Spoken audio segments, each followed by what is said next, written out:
हमारे साथ जुड़े हुए हैं स्टूडियोज में। जैन जी ने मेरा साथ दिया है क्लास में भी और उसके बाद बजट का हलवा।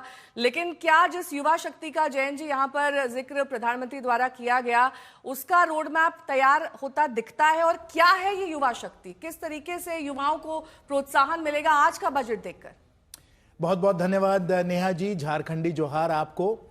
और जैसे आदरणीय प्रधानमंत्री जी ने कहा कि ये युवा शक्ति का बजट है और वास्तव में ये युवा शक्ति का ही बजट है। तीन मुख्य बातें हैं जो एकदम स्पष्ट आपको बताती हैं कि ये भविष्य के लिए, युवाओं के लिए एक बजट को तैयार किया गया है। सर्वप्रथम मैक्रो इकोनॉमिक स्टेबिलिटी। हम लोगों ने पहले भी कई बार इसकी चर्चा की है कि अगर स्थिरता हमारे अर्थव्यवस्था में नहीं है, अगर अर्थव्यवस्था चरमरा रही है, तो ये भविष्य के लिए हम लोग इस पे कोई नींव इस पे नहीं डाल सकते हैं और आगे के समय हमारे युवाओं को बहुत जो है खतरे झेलने पड़ेंगे अगर अर्थव्यवस्था हमारी अस्थिर है। लेकिन जब अर्थव्यवस्था स्थिर है, जब फिस्कल डेफिसिट है इसको कम किया जा रहा है, महंगाई पे लगाम है और साथ साथ जो अर्थव्यवस्था का दर है वो ग्रोथ रेट तेजी से बढ़ते चले जा रहा है, तो ये हमारे युवाओं के लिए बहुत ही महत्वपूर्ण है। तो पहली बात तो ये हो गई। दूसरी बात जो है कि जो सनराइज सेक्टर्स जिसको कहते हैं, जो सबसे महत्वपूर्ण जो सेक्टर्स हैं, जैसे सेमीकंडक्टर्स हो गया, आर्टिफिशियल इंटेलिजेंस हो गया, बायोफार्मा हो गया, टूरिज्म हो गया, जिसमें हमारे युवाओं को रोजगार मिल सकता है, इन सनराइज सेक्टर्स को इस बजट के द्वारा बहुत ही अच्छा प्रोत्साहन मिला है। और तीसरा मामला, अगर हमारे युवाओं को आगे बढ़ना है तो उन्हें शिक्षा की जरूरत होगी और इस बजट में शिक्षा की कई संस्थाओं को प्रोत्साहन दिया गया है, चाहे वो मेडिकल के क्षेत्र में हो, चाहे वो ग्राम स्वराज के क्षेत्र में हो, चाहे वो और क्षेत्र में हो। इन सब क्षेत्रों में आदरणीय वित्त मंत्री जी ने बहुत अच्छी तरीके से इनको सहयोग दिया है, जिसमें ये शिक्षा की संस्थाएं बढ़ें और हमारे युवाओं का जो क्षमताएं हैं वो भी इसके द्वारा बढ़ें। तो इसलिए ये युवा शक्ति का बजट है, भविष्य का बजट है और इसका नींव बहुत सही तरीके से इस बजट के द्वारा डाला गया है। यानी कि इमीडिएट रिफॉर्म्स का असर नहीं दिखेगा, कुछ सालों बाद ये दिखना शुरू होगा, क्योंकि आप इसे दूरगामी एक विजन बता रहे हैं। नीलेश शाह जी भी हमारे साथ मौजूद है। नीलेश जी, बहुत बहुत स्वागत है आपका आज तक पर। लेकिन मेरा सवाल आपसे बिल्कुल सीधा है, क्योंकि लगातार चर्चा महंगाई को लेकर होती है और उसका सबसे बड़ा इंडिकेटर इन्फ्लेशन होता है। क्या इन्फ्लेशन आने वाले वक्त में अगर जो गुड्स बास्केट है उसको बदलकर एक बेहतर इंडिकेटर बन सकेगा या फिर नहीं, या फिर अभी जो मौजूदा पैमाना है उसे ही आप सही मानते हैं? मेरे हिसाब से समय के साथ बदलना बहुत जरूरी है। आरबीआई जो हाउस होल्ड सर्वे करता है उसमें 35% के आसपास खर्चा फूड आइटम के ऊपर जाता है। हमारा जो आज का कंजम्पशन बास्केट है कंज्यूमर इन्फ्लेशन को मापने के लिए, उसमें फूड के ऊपर खर्चा 45% है। तो हमें जमाने के साथ बदल के कंजम्पशन इन्फ्लेशन को सही तरीके से मापने के लिए जो आरबीआई का हाउस होल्ड सर्वे है उसके हिसाब से कंज्यूमर इन्फ्लेशन की बास्केट को बनाना जरूरी था और वही हम कर रहे हैं। इसमें क्या क्या इंक्लूजन जरूरी है आपके हिसाब से?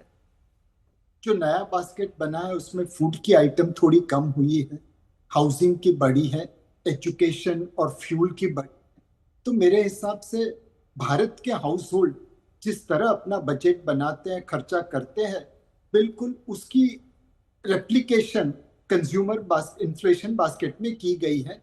थोड़ा बहुत इधर उधर तो हमेशा रहेगा अपने जैसे बड़े देश में, but the new basket will be better reflection of current consumer spending.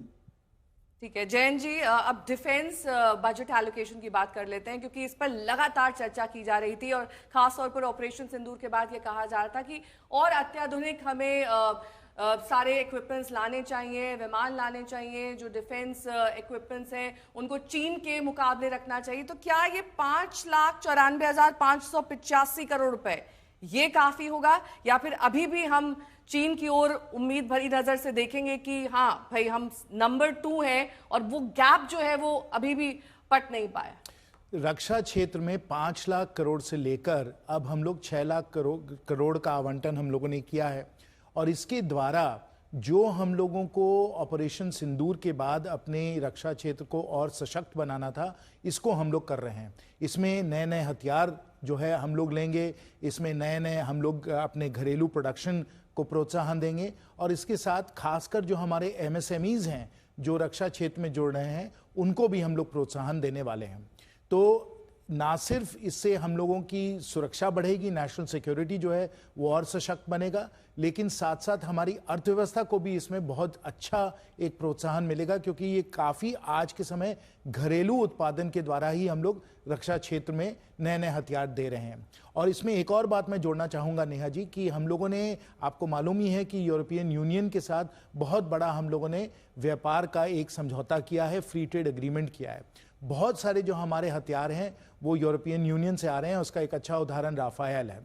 अब जब हम लोग इस प्रकार से रक्षा क्षेत्र में और हम लोग निवेश करेंगे तो यूरोपियन यूनियन के साथ जो हम लोगों का जो व्यापार की जो समझौता बनी है उसका भी हम लोग लाभ लेकर और भी प्रोडक्शन और भी R&D और भी डेवलपमेंट हम लोग अपने देश में ला पाएंगे, और इससे रोजगार का भी अच्छा सृजन होगा। तो इसलिए रक्षा क्षेत्र को सिर्फ नेशनल सिक्योरिटी के नज़रिए से नहीं देखना चाहिए, हमें उसे अर्थव्यवस्था के भी नज़रिए से देखना चाहिए, और ये भी देखना चाहिए कि इसके द्वारा हमारी पूरी डिफेंस इंडस्ट्री जो है वो भी काफ़ी गति से आगे बढ़ेगी। नीलेश जी, आज के बजट को अगर पॉजिटिव सेंटिमेंट्स के लिहाज से देखा जाए तो कौन से वो 5 टेकअवेज हैं जो आप बताएंगे आज के बजट से? तो सबसे पहले इस बजट में पहली बार capital expenditure net market borrowing से ज्यादा हुआ है। हमने ये गैप पिछले कई सालों में नैरो किया। जब जयंत जी राज्य वित्त मंत्री थे तब से वो गैप नैरो हो रहा था, बट इस बार पहली बार capex borrowing net market borrowing से ज्यादा है। दूसरा, इस बजट में हमने फ्यूचरिस्टिक इंडस्ट्री, सनराइज इंडस्ट्रीज जैसे कार्बन कैप्चर हुआ, बायोसिमिलर हुआ, डेटा एनालिटिक्स एंड सर्वर हुआ, इनके लिए निवेश करने के लिए काफी प्रोत्साहन दिया है। तीसरा, इस बजट में हमने एक रीट का ऐलान किया है जो गवर्नमेंट की पब्लिक सेक्टर एंटरप्राइज की रियल एस्टेट का मोनेटाइजेशन कर पाएगा। एक और ऐलान है इंफ्रास्ट्रक्चर गारंटी फंड का, जिसमें पार्शियल गारंटी मिलेगी उन लेंडर्स को जो कई सारे कीवर्ड्स हैं दरअसल यहाँ पर जैन जी। पॉपुलस मेजर का ना होना किसी बजट में, ये इस बार के बजट में प्रत्याशित था, क्योंकि पिछली बार ही हमने इनकम टैक्स स्लैब्स को जो है स्क्वीज किया था। नहीं, बिल्कुल जो आप कह रही हैं वो हर रिफॉर्म के द्वारा किया जाता है, जिसमें कि आम जनता को हर सुधार के कदम से कोई ना कोई लाभ मिले। हम लोगों ने पहले ही देखा कि GST का कितना प्रभाव हुआ और इसके द्वारा कंजम्पशन काफ़ी बढ़ा है, और इस बजट में भी हमको स्पष्ट दिख रहा है कि जो GST में सरलीकरण हुआ, जो GST में रेट्स को कम किया गया, उसके द्वारा जनता को करीब 1 लाख करोड़ का फायदा दिया गया है। तो ये तो बजट के पहले कंजम्पशन एक्सपेंडिचर कैसे बढ़ेगा, कैसे जनता की जेब में ज्यादा पैसा आएगा? क्योंकि अभी भी जो बास्केट ऑफ गुड्स है उसमें कहीं ना कहीं उनकी जो फ्यूल कंजम्पशन है या फिर उनका इलेक्ट्रिसिटी, एजुकेशन पर स्पेंड है, ये सब तमाम चीजें है ही नहीं। जब GST कम की जाती है तो जो 1 लाख करोड़ सरकार को राजस्व में मिलना था वो तो अब जनता के जेब में जा रहा है ना, तो ये तो कंजम्पशन एक्सपेंडिचर जनता को तो मिल ही गया। तो इसलिए कंजम्पशन बढ़ा, और हम लोगों ने देखा भी कि किस गति से पूरी अर्थव्यवस्था चल रही है, क्योंकि 7.4% का हम लोगों को अर्थव्यवस्था का जो है वृद्धि का दर नजर आया है। तो ये कंजम्पशन के ही कारण ऐसे हो रहा है। साथ साथ इस वाले बजट में भी आम जनता के लिए बहुत सारी चीजें की गई हैं।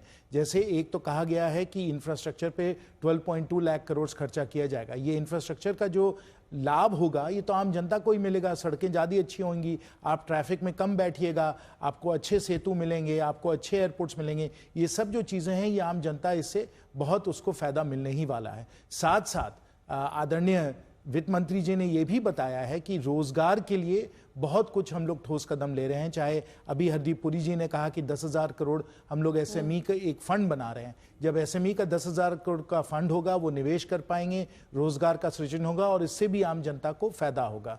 साथ साथ टूरिज्म पे, और यहाँ हम लोगों ने अभी तक टूरिज्म की बात नहीं की है नेहा जी, लेकिन टूरिज्म पे बातचीत करना बहुत जरूरी है, क्योंकि हम सबको मालूम है कि अगर रोजगार तेजी से किसी भी क्षेत्र में बढ़ सकता है तो वो टूरिज्म में बढ़ सकता है। और इसलिए इस बजट में आदरणीय वित्त मंत्री जी ने टूरिज्म के लिए कई ठोस कदम लिए हैं, जिसमें से हेरिटेज सर्किट की बात की गई है, नॉर्थ ईस्ट में ई-बसेस की बात की गई है, उन्होंने गाइड्स की ट्रेनिंग की बात की है। तो इस तरीके से टूरिज्म को जो प्रोत्साहन दे रहे हैं उससे भी आम जनता को फायदा है और रोजगार को भी फायदा है। तो बजट में इतनी सारी चीजें हैं जो सब आम जनता के लिए ही तैयार की गई हैं, और मुझे पूरा भरोसा है कि जब इसे अमल किया जाएगा इस वर्ष तो जनता को इससे बहुत बहुत लाभ मिलेगा। ठीक है।